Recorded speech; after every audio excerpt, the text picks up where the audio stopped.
Welcome back to Philly Movies. Today I will show you a comedy, fantasy, mystery film from 2009 named Symbol. Spoilers ahead. Watch out and take care.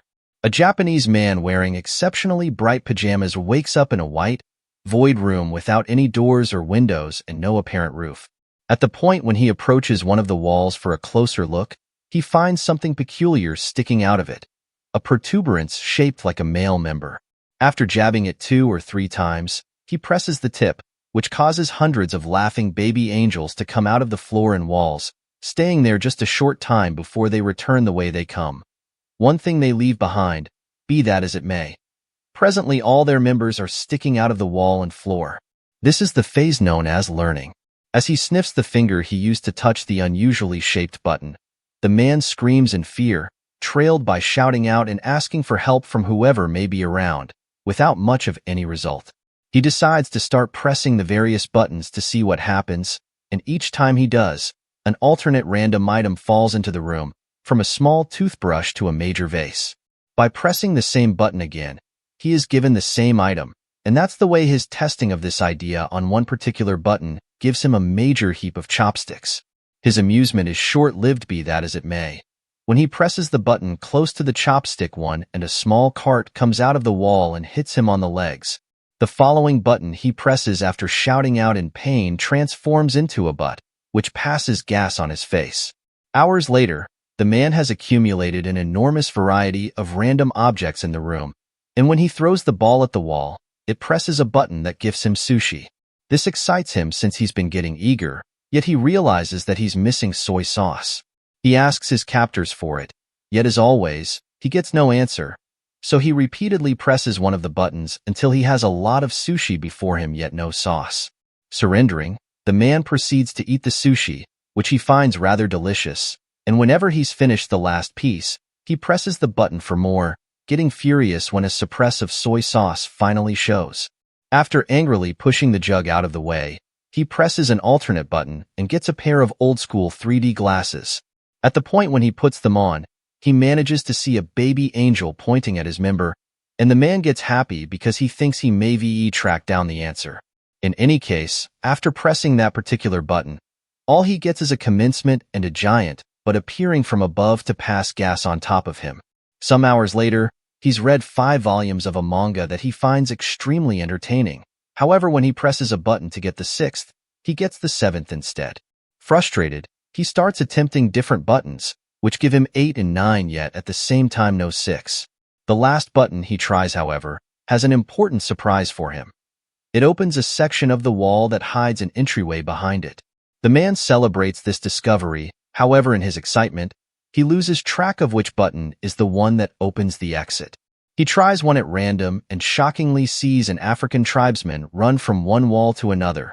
The following one makes water fall on his head. The third one turns out to be the one he needs, and as soon as the wall opens, he runs to it, just to see it close on his face.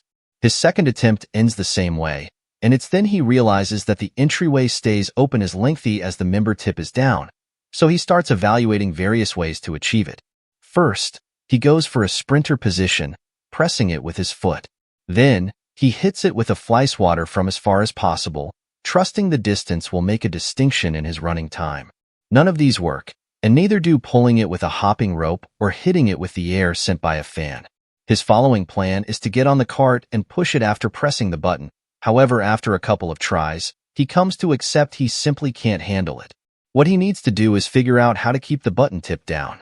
He puts the tremendous vase on top of it. However, the button manages to stick back up again. So the man reaches the conclusion that he needs to fill the vase to make it heavier. First, he tries the water button. Yet all the same it's pointless. Regardless of how hard he tries to divert the water, it just falls on him and no place else. His next attempt involves filling the vase with sushi, yet it becomes so heavy he can't get it. The neck of the vase is also excessively narrow for his hand to go through, so the man has no other decision except for to use chopsticks and eliminate a lot of sushi piece by piece. Moments later, whenever he's eliminated enough, he manages to barely get the vase. So he does exactly that and takes it closer to the buttons. At the point when he gets there, he finds himself having to put down the vase on the floor because he has lost which button it was again, and when he tries one, the African tribesman comes out and accidentally bumps into the base, causing it to crack and break in half. This sends the man past the brink, who, as he freaks out and yells relentless, finds the right button and begins covering it with sushi. This, of course, doesn't work either, and the little member pops up among the rice. Then the man tries covering the button with tape, trailed by tape, plus a steel plate. However, nothing works. After taking some painkillers to deal with the pain caused by the entryway each time it hits him on his back and a nap as well, the man wants to wash his teeth, so he presses a button to get water. It was some unacceptable button, however, and this one reveals a rope falling from the roof. This instantly improves his temperament because it gives him an idea for another plan. He opens the entryway, then, at that point, uses the rope to swing himself across the room and make it before the entryway closes. Sadly, at the point when he tries to open the entryway behind the fake wall, he discovers it's locked. He returns to the room just in time before the entryway closes, although it manages to hit him on his way out anyway, and in frustration, he kicks the wall, activating one of the buttons and revealing the critical floating in the room. Like it happens with the entryway, however, it goes away when the button perks out again. So the man must figure out how to keep both the critical in the room and the entryway open. First, notwithstanding, he needs to find the button again, because he got distracted and lost it. By observing pretty much where his foot would have landed when he kicked the wall, he chooses a button, just to get a canine emerging from the wall to bark at him. The same happens with the following button. However, fortunately, the third attempt is successful. While keeping his eyes and a pointing hand at the button, the man walks backward and grabs a piece of sushi, fish that he takes back to the wall to mark the right button with. At the point when he presses it, notwithstanding, the canine comes out again. This time he finds the button faster and proceeds with his plan. He makes the rope appear and swings on it to reach the various buttons. However, it is sufficiently still. As he falls to the floor, he sees an unclogger he had gotten from one of the many buttons and gets an idea on the most proficient method to solve his little issue. He can use the unclogger to contact the wall and push himself farther. After one failed attempt, the plan goes smoothly, and the combination of swinging on the rope and pushing himself with the unclogger allows him to press the button key, grab the key, press the entryway button, and reach the entryway before it closes. He wastes no time and inserts the critical in the lock, rapidly turning it. However, when he tries to open the entryway, he finds a nasty surprise. It also has a separate lock on the top that requires 3 numbers to open it. The man rushes out, getting hit by the entryway as it closes, and in frustration, he throws the unclogger at the opposite wall, activating the button that releases the African tribesman. As he watches him walk by, he realizes something. There are 3 numbers painted on his forehead, which must be the combination he needs. Since the time behind the entryway is restricted, the man goes through the process of doing the entire swinging on the rope and bouncing deal 3 times, 1 for each number to be placed in. The 3rd time, he stays there and opens the entryway, which is a piece stuck, and he has to push extra hard to open it. At the point when he finally manages to do as such, the piece of wall behind him closes, leaving him trapped and without adequate space to finish opening the entryway. Devastated, the man sits on the floor and starts crying, remembering all the great he had with the objects he had gotten from the buttons. He had been locked there as well, yet at least he had space to move and entertainment, and presently he realizes he didn't appreciate what he had while he could. Suddenly, he feels a breeze on his face coming from the left wall. As soon as he touches it, he finds a crack that indicates it's a fake. He wastes no time and pushes the panel open prior to running out of there, soon reaching a mysterious hallway floating in a completely dark area.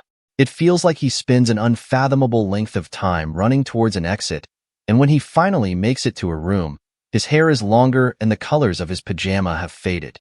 This room is also unfilled and the entryway he uses closes as soon as he enters. Yet instead of baby angels, here there are adult ones, who also disappear into the wall and just leave out their members to be used as buttons. This is the phase known as practice. Meanwhile, in a city in Mexico, little Antonio's family is stressed because the father, a wrestler known as Escargot Man, is behaving more taciturnly than expected. His wife thinks it could be because this next adversary is a lot more youthful than him. However, the grandfather points out that what matters is insight, not youth. Escargot Man is gotten by his daughter's sister Karen on her truck, and she drives him to the wrestling ring so he can start preparing early, which includes changing clothes and praying to the Virgin. At school, Antonio is being tormented by his classmates for wagering on Escargot Man, calling him a weak loser. As the time for the match to start approaches, Sister Karen takes her van again and picks up Antonio and their grandfather to take them to see Escargot Man in real life. However, Karen doesn't stay, and Antonio and his grandfather discover some of the last seats for themselves just before the show begins. The first team that enters the ring are the Northern Extreme ones, formed by Super Demon and Tequila Joe. Then, at that point, Escargot Man and his partner Silver Eagle come in under the team name Kiss Me A Lot. Silver Eagle is the first one to battle for his team with a brilliant start, yet he's soon overwhelmed when the Northern Extreme ones battle him together instead of one-on-one. They continue gesturing at Escargot Man, asking him to join the battle. However, he refuses to do as such until Silver Eagle pulls a stunt to make Super Demon and Tequila Joe hit each other, allowing him to escape. Escargot Man is immediately overwhelmed as well. In any case, just when his rival is about to hit him with a chair, the man in the mysterious room presses a member button and causes Escargot Man to expand his neck and take out the two opponents with a hit of his head magically. In the room, nothing happens, which calls the man's attention, so he keeps pressing the same button, causing Escargot Man to take out Silver Eagle, the Arbitrator, Antonio, and even the Chime. Seeing no results, the man starts evaluating various buttons. One causes the singer of a metal band to breathe fire above his audience during a show in Los Angeles. Different makes a Russian magician fail his stunt when he tries to make his assistant disappear. And the third one makes a man in China bark at his own dogs. The man is about to surrender when he sees some light coming from a higher place and notices that not at all like the last room. Here there is no roof, and he can see the angels zooming around somewhere out there. He decides to have a go at something totally new this time. Instead of pressing the member buttons, he will use them to climb the walls. It works, and each time he grabs a button with his hands or steps on them with his feet, something amazing on Earth happens, from flowers blossoming to an elephant kicking the bucket.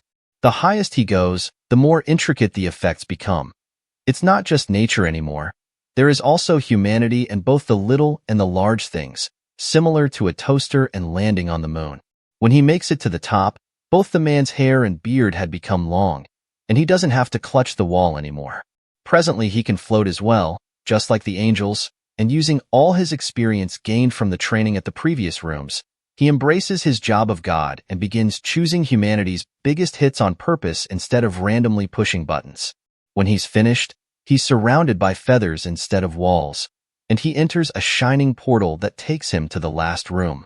This one has the continents on its walls and a gigantic member button that the man is about to press.